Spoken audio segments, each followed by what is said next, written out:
Hi, welcome to How Compassionate Communication Can Help You Improve Your Relationship. And what we're going to talk about right now is how to take an honest appraisal of where your relationship is right now. Because whether you're in a committed relationship, whether you're married, you once promised that you were going to love your partner forever. And especially if you got married. And if you're just in a relationship with someone right now, you may have made some commitments. But you might be wondering, what do I want to do? What can I make of the future? And how do we talk about it? How do we talk about everything? Well, the way we talk about everything is with compassionate communication. And what that means is that you learn how to say what you need to say from your highest and best self. So what is your highest and best self? It's your ability to come from that place inside of you, that's your true self, your inner wisdom, your deepest knowing. You let go of all the limiting beliefs and judgments that you've taken on about your partner and yourself, and you unburden the pain from your past. And then when you do all that, you can relate from your heart. And when you relate from your heart, there's hope ahead, because you can talk about all the different issues that have been dividing you, and you do it from your highest and best self. So whether you're trying to communicate about issues in your life and you're wanting to connect, and it can be about children, it can be about finances, it could be about extended relationships and workloads, it can often be about what is going on in the bedroom. There's a lot of different issues in your relationship now, and we're going to talk about how to take that honest appraisal. But first, let's take a breath. Just one breath. And go inside and think about the needs of your heart. Think about your need for affection, attention, appreciation, and acceptance, and see how those needs are being met now, because you may have to learn a new way to ask for it. And one way to ask to get your needs met are to learn the 5 steps to ask for your needs and wants to be met. And the first step is to know what you want and need and remember what used to light you up. Second step is believe you deserve it. And a lot of people get stuck not knowing how deserving they are to have their needs met. They don't know how to ask for it. And if you don't think you deserve it and you're not sure what you want, that ask could be a whine, a nag, an ultimatum, not something that really is coming from your highest self. And you have to be willing to receive. Let your partner begin to give you what you want as you stay grateful. So basically, compassionate communication begins with the love, compassion, empathy, and forgiveness that you offer to yourself. And when you're offering that to yourself, you get very clear on what it is you want to need. And then when you do that, you can begin to explore your options, because there's lots of different options depending on where you are in your relationship right now. You might be happy and hopeful that things will improve. And one option might be to get a sitter and go out on date night, to go for a walk, to share your deepest thoughts, to create some new rituals together. That can be an option to create a better relationship now. Option 2 might happen if you're feeling stuck, like you're not sure what you want to do. You're not sure you want to think about leaving, but you're too unhappy to stay. But you have to explore those options and become fully informed about your rights, your responsibilities, and have a dialogue with your partner that allows you to have a new marriage or a new relationship together. Option 3 has to do with if you're separated or divorcing. There's a lot of choices that need to be made that you need to be fully informed about. So make sure that as you're doing your honest appraisal, you're looking at all the options that you have and getting all the support you need. And option 4 can come after a relationship is over, where you're feeling stuck in terms of the pain that you still feel or the inability to communicate with your former partner. And there are ways to create a new relationship even after a marriage has ended that allow you to both go forward with more freedom and more respect. But you have to take it one step at a time. Don't force it. Don't deny it. Just be willing to be in your feelings and move forward. And remember what Wayne Dyer has said, which is when you change the way you look at something, what you look at changes. So if you're looking at your partner with judgment or blame or resentments or hurt feelings that aren't acknowledged, the energy between the two of you will be what those parts need to say rather than what your higher self wants to say. Because as Rumi says, you're not just the drop in the ocean, you're the entire ocean in a drop. And what that means is, how can you come from that higher self that makes you who you are at your core? And when we talk about self, there's different ways to know when you're in self. And these are from internal family systems, the C words of self. You can make common, clear decisions. You can be compassionate with yourself and your partner. You're confident in asking for what you want and need. You feel connected and you participate in the process of counseling if you want to get counseling, or if you're going to be separated or divorced, you could participate with confidence and compassion and clarity.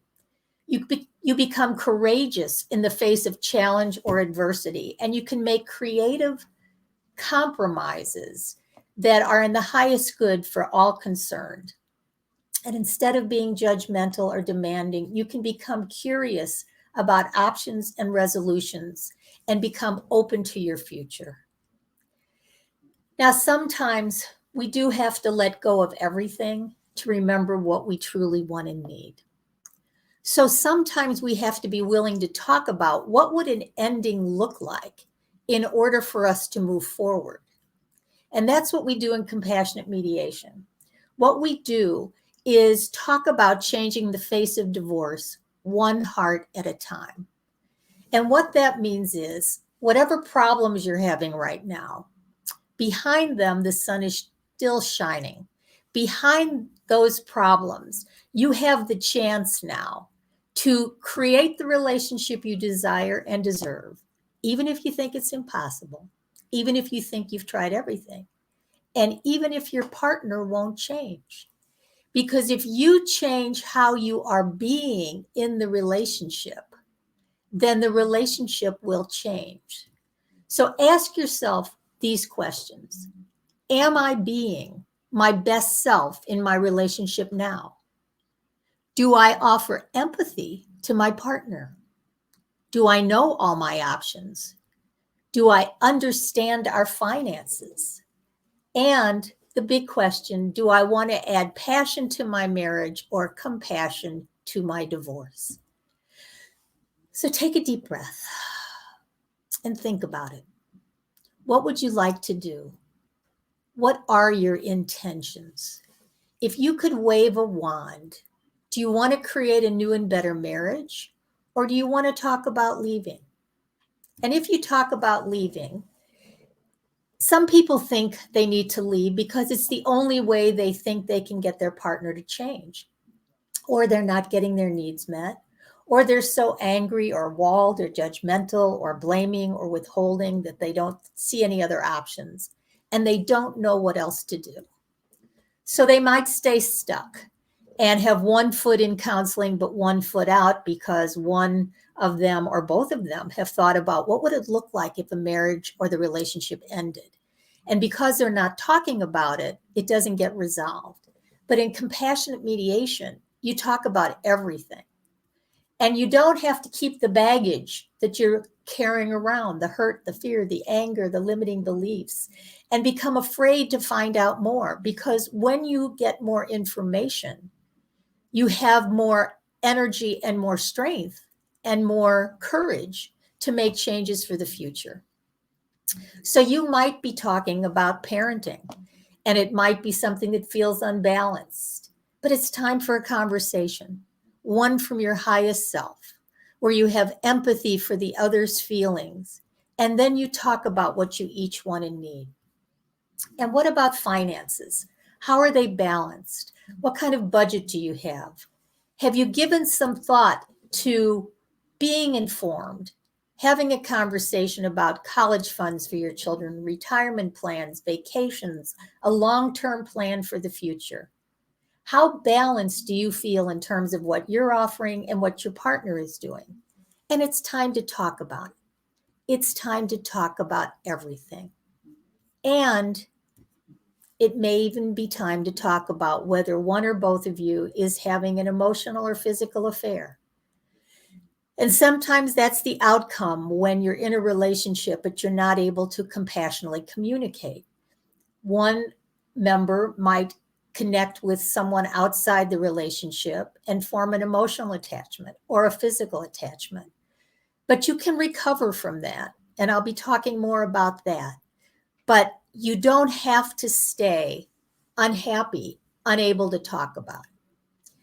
Because if you feel fully informed with your financial information, your legal rights and responsibilities, and you give yourself permission to have those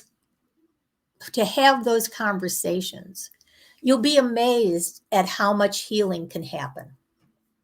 And you want to look at what are the reasons that one or both of you is unhappy. And there are lots of reasons. And the ability to name them and listen with empathy allows you to reboot and renew and redo your marriage or your relationship in a way that can be very healing. So just think about it a moment. What would be your choice right now? If you had a choice, would you be the initiator or the non-initiator? And what I mean is, are you the one that's going to take action to make changes? And wherever you are, if you're the initiator, meaning you're the one that's thinking of changing the dynamics or even ending the relationship, you're the one that has to communicate honestly what you're feeling and what you want to do from here. The non-initiator, the person who doesn't want any changes or doesn't want to leave, you have to be willing to talk about what an ending would look like and both show up willing to have a conversation that creates a new beginning.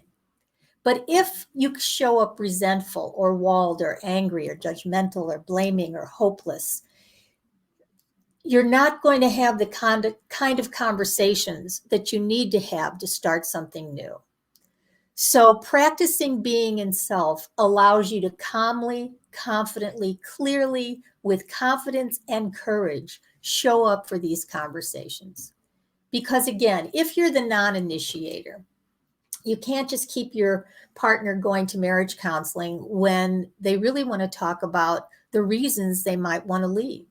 So you may have to have the courage to find out, what would you do about the house? What would you do about co-parenting? What would you do about finances? And be willing to talk about it at the same time that you're talking about the emotional dilemma that you're feeling and process those feelings in a way to move forward. But you have to be willing to do both. And the initiator, the one that wants out, if you take an honest appraisal, you have to communicate, but you also have to be patient with your partner's ability to understand why you're unhappy and to catch up emotionally. Because if you just decided you wanted to leave and you went to file for divorce, your partner who is reluctant could slow the process down for a very long time. So in compassionate mediation, what you do is talk about everything. You talk about all the issues that are dividing you, and you talk about what can you change? What can you change to make a new relationship together? Because you can. You can reboot it. You can renew it. You can go into a realistic perspective of how you're each feeling and start it again. Start over. Look at where the problems are and do it better this time. You can create a new relationship. And when you take an honest appraisal and you use those tools of compassionate communication, where you connect to your highest self, let go of your limiting beliefs, unburden pain from the past, and relate from your heart, you can have a conversation in compassionate mediation about everything: finances, sex, children, responsibilities, where you'd live, what an ending would look like. But you're doing it from your best self. And when you're doing it from your best self, changes can happen. So whether you're getting counseling, going to compassionate mediation, just doing this work on your own, you can become fully informed with all the options that you have that are available to you. And you can communicate from your highest and best self. Because when you do that, you can create a new relationship that's happy and healthy and joyful and passionate and intimate and all those things that you'd like to see more of. So just remember, you don't have to do this in a vacuum. And it's not about finding a perfect person to love, as Sam Keen said. It's learning how to perfectly love another imperfect person. And that's what I want to help you do. Because when you can love another imperfect person, you can begin to make changes in your relationship. So if you go to lindakroll.com to get my relationship assessment, lindakroll.com/RA, you can see what kind of changes you can begin to make now, because you can make changes that will get you more of what you want and need. So again, it's not always a straight line. Take your time, take a moment, and remember that the bridge between two people is often not a straight line, but you can meet in the middle. And this is a picture from the Botanic Garden. And it just reminds me that no matter how far apart you think you are, talk about everything. Talk about it with compassion. Talk about it with empathy. Talk about it with the help of a counselor if you need one. Talk about it in compassionate mediation and learn more how to do that. And if you need a roadmap for yourself or your clients, go to lindakroll.com roadmap, and you'll find the outline of the compassionate mediation process to begin to make those changes as you come from your highest self and ask for what you want and need and look forward to happier relationships in your future. So if you have any questions, please post them. I'll get back to you. And in the meantime, I'm wishing you a very happy and healthy relationship where you do get your needs met, where you are feeling happy, and that an honest appraisal gives you the courage to ask for what you want and need and move forward in a way that creates a new vision for your future, where you're truly living the life and the relationship you desire. And remember to stay grateful for all that you have right now. So I look forward to staying connected, and I'll talk to you soon. Bye for now.